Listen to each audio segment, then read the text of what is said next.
हरे कृष्णा। रहस्यमय, अद्भुत और प्राचीन मंदिरों की श्रृंखला में आज हम बात करेंगे टूटी झरना मंदिर। झारखंड में रामगढ़ में एक मंदिर ऐसा भी है जहां भगवान शंकर के शिवलिंग पर जल अभिषेक कोई और नहीं, स्वयं मां गंगा करती हैं। मंदिर की खासियत ये है कि यहाँ जल अभिषेक साल के 12 मास 24 घंटे होता है और इसे कोई और नहीं, स्वयं गंगा जी के द्वारा ही किया जाता है। ये पूजा सदियों से चलती आ रही है। कहते हैं कि इस जल अभिषेक का विवरण पुराणों में भी मिलता है। भक्त मानते हैं कि यहाँ सच्चे दिल से मांगी गई मुराद अवश्य और अवश्य पूर्ण होती है। झारखंड में रामगढ़ जिले में स्थित इस प्राचीन शिव मंदिर को लोग टूटी झरना नाम से जानते हैं। मंदिर का इतिहास 1925 से जुड़ा है। कहते हैं कि तब अंग्रेज इस इलाके से रेलवे लाइन बिछाने का काम कर रहे थे। ये उस समय की बात है। पानी के लिए खुदाई के दौरान उन्हें जमीन के अंदर कुछ गुंबदनुमा, जिसको बोलते हैं ना गुंबद, जो थोड़ा गोलाई में होता है, ऐसी कोई चीज दिखाई पड़ी।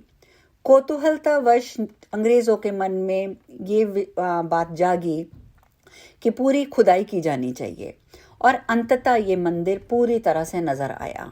मंदिर के अंदर भगवान भोलेनाथ का शिवलिंग मिला और उसके ठीक ऊपर मां गंगा की सफेद रंग की प्रतिमा मिली और प्रतिमा के नाभि से आप रूपी जल निकलता रहता है और उनके दोनों हाथों की हथेली से गुजरते हुए वह जल शिवलिंग पर गिरता है ना। ये बहुत हैरानगी की बात, रहस्यमय बात। मंदिर के अंदर गंगा जी की प्रतिमा से स्वयं पानी का निकलना अपने आप में एक कौतूहल का विषय बना है। सवाल ये है कि आखिर ये पानी अपने आप आ कहाँ से रहा है, और ये बात अभी तक रहस्य बनी हुई है। कहा जाता है कि भगवान शंकर के शिवलिंग पर जल अभिषेक के लिए स्वयं गंगा माँ ही ये करती हैं। यहाँ लगे हुए 2 हैंडपंपों में भी रहस्य छुपा हुआ है, और दूसरे शब्दों में कहूँ तो ये दोनों हैंडपंप रहस्य के घेरे में हैं। यहाँ लोगों को पानी के लिए हैंडपंप चलाने की जरूरत नहीं पड़ती है, बल्कि इसमें से अपने आप हमेशा पानी नीचे गिरता रहता है। वहीं मंदिर के पास से एक नदी गुजरती है जो सूखी हुई है, लेकिन भीषण गर्मी में भी इन हैंडपंप का पानी लगातार निकलता ही रहता है। मंदिर में श्रद्धालुओं का तांता लगा रहता है। लोग दूर दूर से यहाँ पूजा करने आते हैं। भक्त मानते हैं कि यहाँ सच्चे दिल से मांगी गई मुरादें सदैव पूरी होती हैं। श्रद्धालुओं का ये भी कहना है कि टूटी झरना मंदिर में कोई भक्त भगवान के इस अद्भुत रूप के दर्शन कर लेता है तो उसकी मुराद अवश्य ही पूर्ण होती है। भक्त शिवलिंग पर गिरने वाले जल को प्रसाद के रूप में ग्रहण करते हैं। इसे अपने घर ले जाकर रखते हैं। कहते हैं कि इस जल में इतनी शक्तियां समाहित हैं कि इसे ग्रहण करने से मन अपने आप शांत हो जाता है, दुखों से लड़ने की ताकत मिल जाती है। तो ये बहुत ही एक अद्भुत मंदिर है हमारे देश का। अब हम बात करते हैं बिजली महादेव की, जो कि कुल्लू में स्थित है और हर 12 साल में इस शिवलिंग पर बिजली गिरती है। भारत में भगवान शिव के, जैसे कि मैंने बताया, कि अनेक अद्भुत मंदिर हैं। उन्हीं में से एक है हिमाचल प्रदेश के कुल्लू में स्थित बिजली महादेव। कुल्लू का पूरा इतिहास बिजली महादेव से जुड़ा हुआ है। कुल्लू शहर में व्यास और पार्वती नदी के संगम के पास एक ऊंचे पर्वत पर बिजली महादेव का एक बहुत ही प्राचीन मंदिर स्थित है। पूरी कुल्लू घाटी की ऐसी मान्यता है कि यह घाटी एक विशालकाय सांप का रूप है और इस सांप का वध भगवान शिव ने किया था।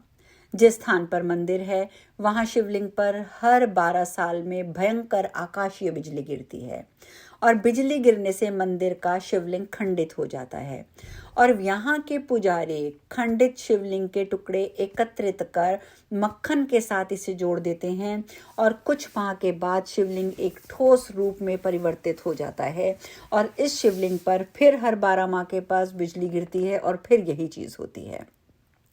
अभी शिवलिंग पर हर 12 साल में बिजली क्यों गिरती है, इस जगह का नाम कुल्लू कैसे पड़ा, इसके पीछे भी एक पौराणिक कथा है जो मैं आप लोगों को बताना चाहूंगी।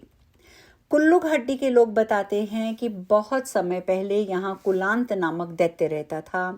दैत्य कुल्लू के पास की नागण धार से अजगर का रूप धारण करके मंडी की घोघर धार से होता हुआ लाहौल स्पीति से मंथाण गांव तक आ गया। दैत्य रूपी अजगर कुंडली मारकर व्यास नदी के प्रवाह को रोककर इस जगह को पूरे तरीके से पानी में डुबोना चाहता था।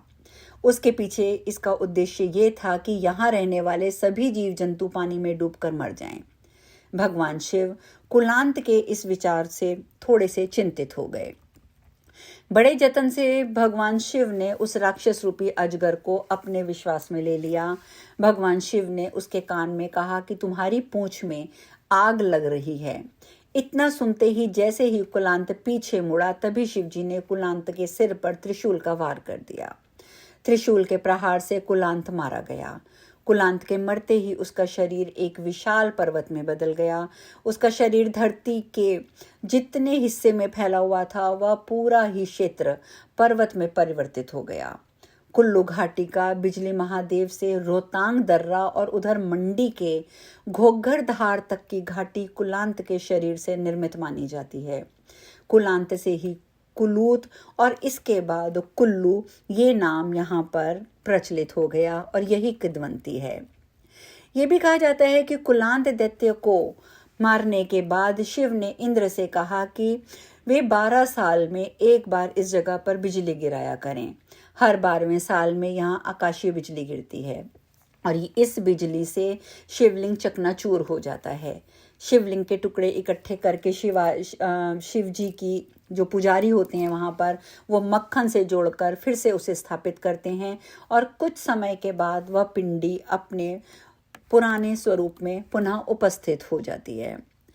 आकाशीय बिजली शिवलिंग पर गिरने के बारे में ये भी कहा जाता है कि भगवान शिव नहीं चाहते थे कि यह बिजली गिरे, जो जन धन को इससे नुकसान उठाना पड़े। भोलेनाथ लोगों को बचाने के लिए इस बिजली को अपने ऊपर गिरवाते हैं, ये भी एक किद्वंती है। इसी वजह से भगवान शिव को यहाँ बिजली महादेव भी कहा जाता है। भादों के महीने में यहाँ मेला लगता है। कुल्लू शहर से बिजली महादेव की पहाड़ी लगभग 7 किलोमीटर है और शिवरात्रि पर यहाँ पर भक्तों की भारी भीड़ जमा होती है। ये जगह समुद्र तल से 2450 मीटर की ऊंचाई पर स्थित है। शीतकाल में यहाँ भारी बर्फबारी होती है। कुल्लू में भी महादेव प्रिय देवता हैं। कहीं वे सयाली महादेव हैं तो कहीं ब्राह्मणी महादेव हैं, कहीं वे जीवाणी महादेव हैं तो कहीं बिजली महादेव हैं। बिजली महादेव का अपना ही महात्म्य व इतिहास है। ऐसा लगता है कि बिजली महादेव के इर्द गिर्द समूचा कुल्लू का इतिहास घूमता है। हर मौसम में दूर दूर से लोग बिजली महादेव के दर्शन करने यहाँ उपस्थित होते हैं। हर हर महादेव।